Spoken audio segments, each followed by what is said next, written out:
Hi, everyone, and welcome to another live session from the series How to Get a Professional Job in Australia. And in this live session, I will be talking about if you need or not to validate your engineering qualification to work as an engineer here in Australia. But first, for those that don't know me, my name is Gerson Ida, and I'm the founder of the website www.engineersinaustralia.com, a website to share content of value and useful information to help you in your journey to validate your engineering qualification in Australia. And also share information about workplace health and safety, environmental management, day-to-day of engineering in Australia, and about professional engineering recruitment. And if you guys are hearing me all right in Instagram, if you guys can give me some feedback, because I'm not with my headset, so I'm not sure if you guys are still hearing me or if you can hear me okay. So if you can put in the comments if you can hear me okay, I appreciate. And also, it's important to say that if you haven't joined my Telegram group yet, um, you can join my group in Telegram, Engineering Qualification Validation. We've got more than 810 members in the group. And in the group, I also share some content about engineering qualification validation, some job opportunities as well. And because I am not here in my office at home, I won't be able to share straight away the screen with the PDF, but I'm going to prepare a PDF. And obviously, if there is some interaction during the live session, I'll be sharing the PDF in my Telegram group. So if you are not part of the group yet, it will be interesting if you can join the group. So once I share the PDF there, you guys can grab a copy of that. I'm going to paste in YouTube those ones on Instagram. Later on, I need to change my link in my bio, but I will put in there the link so you guys can have access to the Telegram group. And in tonight's live session is to clarify a common question amongst overseas engineers.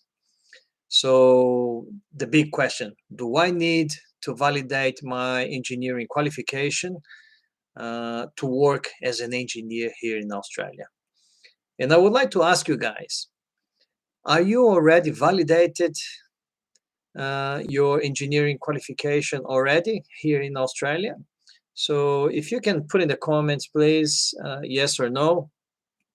Yes, of course, if you are validated already, and no, if you are not validated.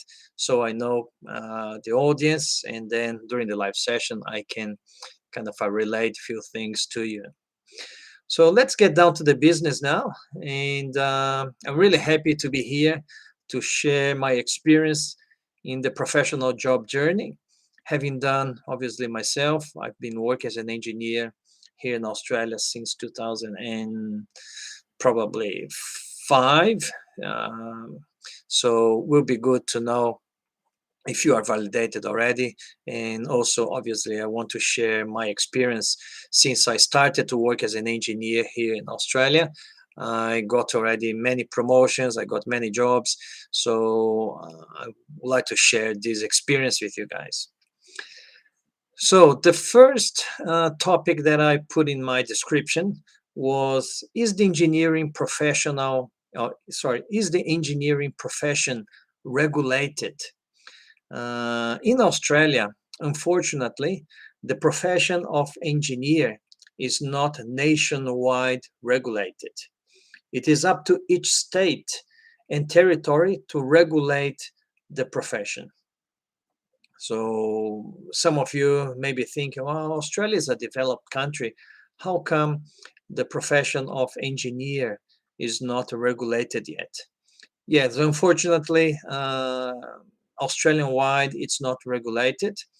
Each state will have their own regulation. And from all of the states and territories in Australia, Queensland, New South Wales, and Victoria, they are the only 3 states that they have a registration scheme to regulate the profession of engineers here in those states. New South Wales and Victoria, they just started the registration scheme just now. Started 1 July 2021, and Queensland is probably the pioneer state in the registration of engineers, and they have already a registration scheme for 90 years, so 90 years. So it's very well established. The registration scheme is very well structured, and it works very well. And who governs the registration scheme in Queensland is the Board of Professional Engineers of Queensland. So interested to know where you guys from. Are you guys from Queensland? Are you guys from New South Wales, Victoria, Western Australia, South Australia, Northern Territory, the ACT, or Tasmania?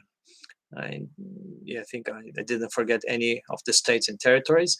So I know if you need to really be registered or not to work as an engineer. If you are here from Queensland, Kinley, Western Australia. Yeah, thanks, Kinley, for the response. If you are from Queensland, you need to be and you must be registered with the Board of Professional Engineer and become RPEQ, a Registered Professional Engineer of Queensland, to be able to provide professional engineering services without being supervised.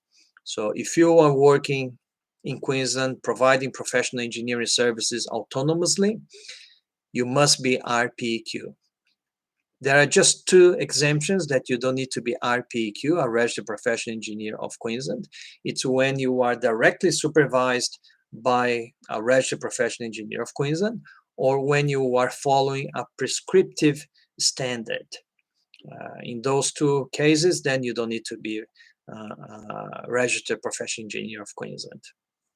But if you are not registered, and if you are not supervised, and if you are not following a prescriptive standard, and if you are still providing professional engineering services, you could be in deep trouble, because then you're breaching the legislation, the Professional Engineers Act, and you could be prosecuted by the board and even being convicted with a criminal offense, with a criminal conviction in your records. And you can go to jail, or you could pay heavy penalties. So in Queensland, it's really serious. New South Wales and Victoria, they started to get the registration scheme. So they started from 1 July, and there is a transition period until those states, they start to enforce the registration. It's a very good idea to check your state's regulation for more information, or even in the Engineers Australia website. I don't think I can put in here in the Instagram, but I'm going to put it in YouTube, the website in Engineers Australia. In Engineers Australia, if you probably Google engineering registers, Engineers Australia, you will find the link with the article in the Engineers Australia website. What are the processes, and who can kind of do the assessment for you to become eligible for registration in those states, New South Wales and Victoria. And also in Engineers Australia website, you can also find information about the other states like Tasmania and Western Australia, South Australia, and then obviously the territories, Northern Territory and ACT. So what do you need to do to work legally as an engineer without breaching the legislation? The other topic that I said that I was going to talk about tonight is what is the difference between being validated and being registered? That is another common question, and there is certainly a difference. So when we talk about the validation of the engineering qualification, we're usually talking about the recognition of your bachelor degree, where Engineers Australia being the organization that does the assessment of your overseas qualification, they will assess your qualification and competencies in comparison to an equivalent degree in Australia. So this can be with migration purposes or without migration purposes. The first one, with migration purposes, is called Migration Skills Assessment, or MSA for short. And there are 5 different pathways depending on your country and institution that you graduated. So the first one, Migration Skills Assessment, this assessment has got a migration purpose. The second one, without migration purposes, is called Stage 1 of membership eligibility. And usually is for those ones that have already a visa. You may have a permanent visa already. You could have a partner visa or a parent visa, or even if you have just a temporary working visa and you just want to work as an engineer and be a member of Engineers Australia without having any migration purposes, then you can do the stage 1 of membership eligibility. It's important to say that both migration skills assessment process and the stage 1 of membership eligibility, they have similar structure when you're going to validate your qualification. So you still need to obviously provide your personal documentation. You still need to provide your CPD, your CV, your career episodes, your summary statement. You still have to demonstrate the same 16 competencies and English as well. But with the stage 1 of membership eligibility, there are some other ways to demonstrate your English proficiency. So both, they have their own booklets, the MSA booklet and the stage 1 of membership eligibility booklet as well. But in a nutshell, the processes are very similar, and you still need to write quite a lot in your validation process. But this is just the validation process, which is usually the first step. The next step, once you become validated, is to become registered. And depends on the state or territory you're going to provide engineering services. There are different requirements for the registration. For example, I can talk about a lot about Queensland because I live in Brisbane, and obviously I provide professional engineering services for Queensland. So as such, I need to be registered professional engineer of Queensland, RPEQ, to be able to work without being supervised. So Queensland has got the registration scheme for the last 90 years and is very solid, is very well structured, and is probably going to be the model for New South Wales and Victoria as well. And to be compliant with the Queensland legislation, which is the Professional Engineers Act 2002, you must be registered with the Board of Professional Engineers of Queensland if you are providing professional engineering services. And what are professional engineering services? The definition is in the act, but pretty much when you're designing, when you're calculating, when you're modifying standards, or when you're modifying structural things in your engineering field, is basically professional engineering services. And if you are providing those services, you need to be registered with the board, or being directly supervised by a registered professional engineer of Queensland, or if you are following prescriptive standard without changing anything. And there are few organizations that they do this assessment for the next stage, or stage 2. One is the Engineers Australia. When you become a chartered professional engineer with Engineers Australia, you are eligible to be registered with the board here in Queensland. Or when you become RPEng, a registered professional engineer with Professionals Australia, which is another institution here in Australia, you are then eligible to be registered with the board as well. And there are other institutions as well. For example, for mining engineers, the organization who does the assessment for RPEQ, the Retro Professional Engineer of Queensland, is the Australasian Institute of Mining and Metallurgy. So AUS IMM. So if you are a different engineer, a majority of engineers, they are covered by CPEng and RPEng, and there are probably few other ones that they have specific institutions that they will do the assessment for your RPEQ here in Queensland. And New South Wales and Victoria, they are now signing a lot of how can I say, memorandums of understanding or agreements with institutions so they can do the assessment for the registration in those states. So very important to say that validation of your degree is to recognize your overseas qualification being similar to an Australian qualification. It does not necessarily mean that you can work autonomously providing professional engineering services. You need to really check with your state authorities if you really need to be validated or registered or not. In Queensland, New South Wales, and Victoria, you need to be registered engineer. New South Wales and Victoria believe that they start now with the building industry in 5 categories: the civil engineer, mechanical engineer, electrical engineer, structural engineer, and fire and safety engineer. So those 5 types of engineers, they need to be registered, and there is a transition period.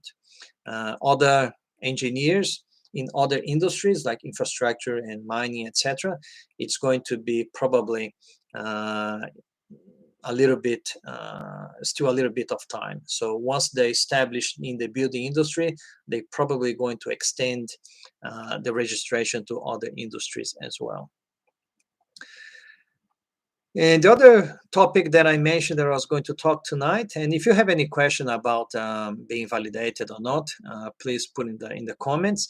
And I thank you guys that responded to my stories that I put in my question box. If you think that you need to be validated or not to work as an engineer, majority of engineers, they responded yes, and I thank you for your engagement and your response. I think was about 93% responded yes, and about 7% they responded no. So in some states, you don't need to be validated because, as I mentioned before, the profession of engineers, they are not regulated in all states and territories. So if a state doesn't really have a registration scheme, you may not need to be even validated. But you got to remember that the market is very competitive. And unfortunately, still there are lots of engineers without jobs. So every time that a company advertises for a job recruiting engineers, there will be probably lots of engineers that are validated and lots of engineers that are even registered applying for those jobs. And if you put yourself in the shoes of the recruitment agency or in the shoes of the employer, if you are advertising for an engineer position and you ended up receiving, let's say, 20 applications, and out of the 20 applications, let's say that 15 applicants, they are validated or registered, and 5 of them are not validated, for example. As an employer or as a recruitment agency, if you have 15 that are validated or even registered, why would you consider those 5 that are not even validated? So companies, they do risk management, and if you ended up hiring somebody that is validated or registered, you're probably managing better the risks because at least you know that that professional was assessed by Engineers Australia or another institution, and their qualification and competencies being equivalent to an Australian qualification. So in terms of risk management and employability, if you are validated, you're probably going to be more competitive. So when can I work as a professional engineer without being registered? If you are not registered yet, obviously it will depend on the state that you're going to be providing the professional engineering services for.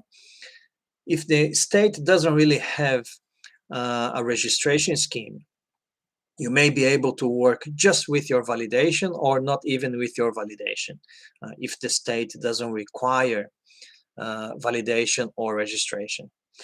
But certainly, if you are directly supervised by a CPeng or directly supervised by a registered professional engineer, or if you are following a prescriptive standard, then you're probably safe. You don't need to be even validated. You don't need to be registered. But if you are providing services, certainly for Queensland, if you're providing professional engineering services without being supervised or without following a prescriptive standard, you must be registered. If you are not, and if you are caught by the Board of Professional Engineers of Queensland, you can be criminally prosecuted and be convicted to jail or even pay heavy penalties. So it's really important to double check with the state authorities the status of the requirement of being registered or not. And also it's important to highlight that the three largest states in Australia, New South Wales, Victoria, and Queensland, they have already a registration scheme in place. And the other states and territories, they are likely to have their registration schemes approved by their parliaments as well. And companies will also start asking for registered engineers when they are recruiting. Again, it's about risk management. If companies they can recruit validated or registered engineers, why will they hire non-validated or non-registered? It just probably increases their risk profile, and something bad happens. If you're not validated, if you're not registered, you could be in deep trouble. So, but for you to be registered, the first stage is for you to validate your engineering qualification, your bachelor degree. All right, so that's probably answer the questions about the question about do I need to be validated as an engineer to work in Australia? So depends on the state. Majority of the states they will have probably some requirements even for validation. May not have for registration, but they will have some requirements for validation. And also you got to think about our code of ethics. Pretty sure that when we graduated as an engineer, we all kind of raised our right hand and we made an oath saying that we would follow the local legislation and we're going to be competent to exercise and to practice engineering. And being competent means being validated. So then if Engineers Australia assesses you being competent and equivalent to an Australian degree, you are then competent in Australia to practice engineering. So I'm just going to check if is there any question about the topic. No questions yet. And also I would like to inform, I'm pleased to inform that in December, from the 5th of December until the 12th of December, I will be holding my online free workshop. I want to become an engineer in Australia. That's the name of my workshop. And that's going to be the last event of this year. So if you are determined to learn what you need to do to start your validation process, or the documents that you need to gather, the reports that you need to write, understand the process, understand about the mistakes and questions that people have when they are doing their validation process, you need to participate in this online and free workshop. So you can register now. You can access the link, those ones on Instagram. I also going to put in my bio, those ones in YouTube. I'm just pasting the link now. So I'll see if I can put in the comments. No, it's going to mess up here. So I think I'll change the link in my bio, but you can go to my bio and then click on the link, and then you can register yourself for free. And next week, I'm going to talk about also from the series How to Get a Professional Job in Australia. I'm going to talk about a checklist for you to improve your chances to get your first professional job here in Australia. So, for you not to forget about it, once we finish this live session, you just need to go to my YouTube channel. If you search for Gerson Ida, uh, you can go to my YouTube channel, and then there will be a notification there. You can activate the reminder of the next live session. It's going to be Sunday, 8:30 p.m. Brisbane time, and I'm going to talk about the checklist for you to improve your chances to get your first professional job here in Australia. So if you guys don't really have any questions, I would like to thank you guys very much for your participation. And don't forget to hit the like button if you're watching on YouTube, and consider subscribing to my channel and follow my profile in Instagram. And I hope to see you next Sunday, 8:30 p.m. Brisbane time, here on Instagram, YouTube. And because I'm going to be back from holidays, I will be on Facebook as well. Thank you very much, and I'll see you then. Bye bye.